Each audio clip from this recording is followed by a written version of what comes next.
I'd like to find the stall. Then when Domas returns, perhaps he'll loan me some tender." "Domas would not like you to leave me alone in this stand." More likely Mancia was afraid to be left alone.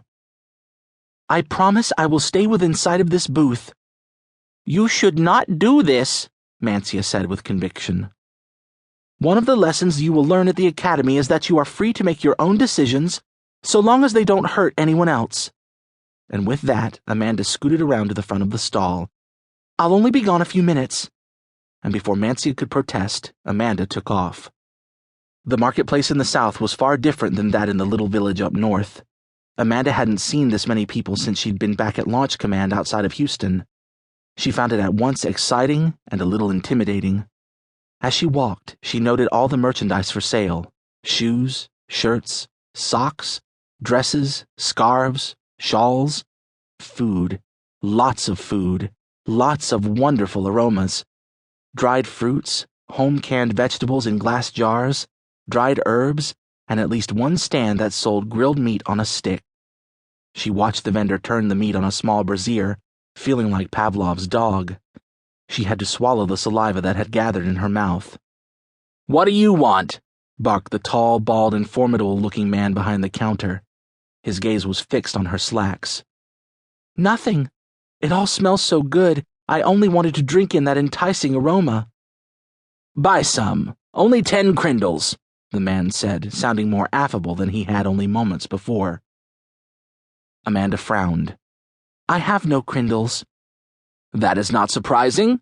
Tell me why you dress like a man, and I will give you a taste." "That's very generous of you. I wear these clothes because it's easier to work in them, and it's a lot warmer than a dress during the long, cold winter." "I had never thought of that before. Perhaps I will buy my wife some of the same trousers so that she may work harder for me." Amanda caught sight of a weary-looking woman at the back of the stall, knife in hand, cutting raw meat into long strips. She did not look pleased at the suggestion that she should work harder. As promised, the man placed a small piece of cooked meat on what looked like a toothpick and handed it to Amanda. She sniffed it, wondering what kind of animal it had been before it was reduced to sustenance, and then placed it on her tongue. She closed her teeth around the pick and pulled the meat off, then began to chew. Whatever it was tasted nothing like she had been used to, not at all like beef or fowl, or even fish. But it did taste good. Heavenly, in fact. "Have you eaten meat before this?" the big man inquired. "Yes, but not for a long time. It was very good, thank you." "You may pay for it by telling others about it and where you got it." "I will," Amanda promised. "I hope to return with enough crindles to buy a full stick." "Then it will be my turn to thank you." They both laughed, and Amanda turned, ready to head back to the pillow stall. For a moment she panicked, unable to remember which direction she'd come from. But then she saw the herb stand and headed for it. Out of the corner of her eye she caught sight of Madame Piccolo conversing with a man in what looked like a green uniform. It was not the uniform of Paxton's guards. Madame's expression was positively smug. Amanda turned away and feigned interest in the herbs. When she looked back, Madame and the soldier had gone. Good. Mancia would probably be anxious to the point of apoplexy if she stayed away much longer. Amanda started off toward the pillow stall when the man in the green uniform stepped out to block her way. "Excuse me," she said, and tried to get past him.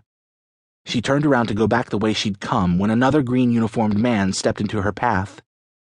"Please let me pass," Amanda said, but instead of retreating, the soldier stepped closer. Amanda turned to find the first soldier also closing in on her. She tried to bolt, but the second soldier grabbed her. "Help! Someone help me!" she cried as a foul-smelling cloth was pressed against her nose and mouth. "Help!" she cried again, but her legs felt rubbery and her stomach roiled until she was choking and vomiting all over herself. Her vision darkened and she was unceremoniously dragged across the cobbled street. "Help!" she called weakly, but no one came to her rescue.